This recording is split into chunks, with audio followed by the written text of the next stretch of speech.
नमस्कार, मैं हूं सुप्रिया सिंह। शुरुआत करते हैं दिल्ली के 10 बड़ी खबरों की। दिल्ली पुलिस की स्पेशल सेल को मिली बड़ी कामयाबी। स्पेशल सेल ने दिल्ली के लक्ष्मी नगर के रमेश पार्क से एक पाकिस्तानी आतंकी को किया गिरफ्तार।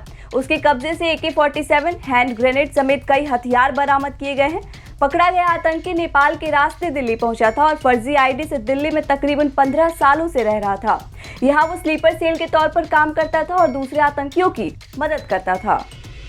दिल्ली में बड़े पैमाने पर तबाही फैलाने की फिराक में था आतंकी मोहम्मद अशरफ। त्योहारों के दौरान दिल्ली में टिफिन बॉक्स का इस्तेमाल कर IED के जरिए विस्फोट करने की योजना बना रहा था। स्पेशल सेल की आतंकी से पूछताछ चल रही है।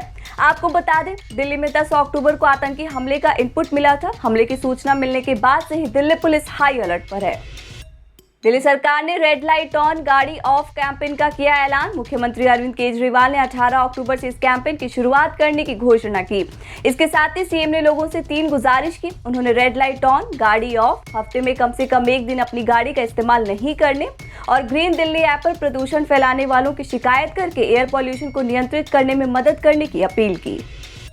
केजरीवाल सरकार की अनूठी पहल, दिल्ली में अब बच्चों तक पहुंचेगी चलती फिरती आंगनबाड़ी। सरकार की अनूठी पहल के तहत आंगनबाड़ी आपके द्वार बस लॉन्च हुई। उप मुख्यमंत्री मनीष सिसोदिया ने बताया कि आंगनबाड़ी ऑन व्हील्स कार्यक्रम के तहत दिल्ली सरकार का उद्देश्य उस बच्चे तक पहुंचना है जो किसी कारणवश आंगनबाड़ी तक नहीं पहुंच पाते हैं। इन बसों के माध्यम से प्रशिक्षित आंगनबाड़ी वर्कर्स 6 साल तक के बच्चों को अर्ली चाइल्डहुड केयर एजुकेशन देंगे।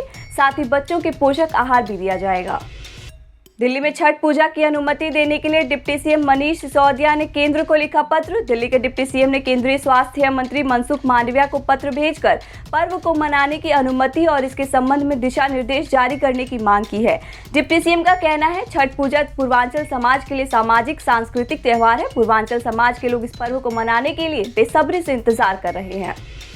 राजधानी दिल्ली में बीते 24 घंटे में 61,000 से ज्यादा टेस्ट करने के बाद 34 नए मामले आए सामने। 38 मरीज कोरोना से हुए ठीक।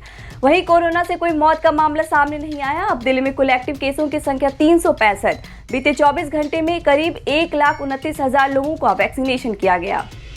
आम आदमी पार्टी के नेता दुर्गेश पाठक ने एक प्रेस कॉन्फ्रेंस में कहा, अगर राजधानी के नगर निगमों में भी आम आदमी पार्टी का शासन होता तो दिल्ली के विकास की रफ्तार दोगुनी होती।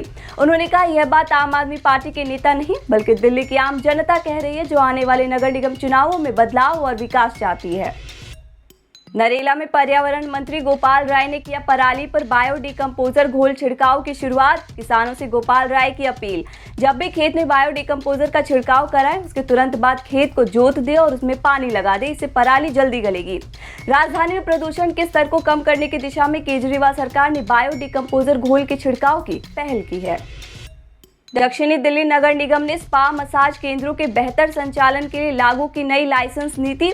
इसके तहत निगम के अधिकार क्षेत्र में आने वाले स्पा व मसाज केंद्रों में क्रॉस जेंडर मसाज की अनुमति नहीं होगी।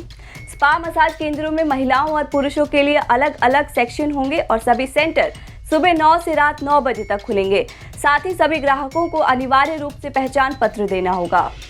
दिल्ली पुलिस कमिश्नर राकेश अस्थाना को दिल्ली हाई कोर्ट से मिली बड़ी राहत। हाई कोर्ट ने अस्थाना के दिल्ली पुलिस कमिश्नर के तौर पर नियुक्ति की चुनौती देने वाली याचिका को किया खारिज। याचिकाकर्ता ने राकेश अस्थाना की नियुक्ति का विरोध किया था और इसे नियमों का उल्लंघन बताया था, लेकिन अब हाई कोर्ट ने फैसला राकेश अस्थाना के पक्ष में दिया है। आप देख रहे थे दिल्ली की 10 बड़ी खबरें। हमारी बाकी खबरों की अपडेट्स पाने के लिए चैनल को सब्सक्राइब कर लीजिए। नमस्कार।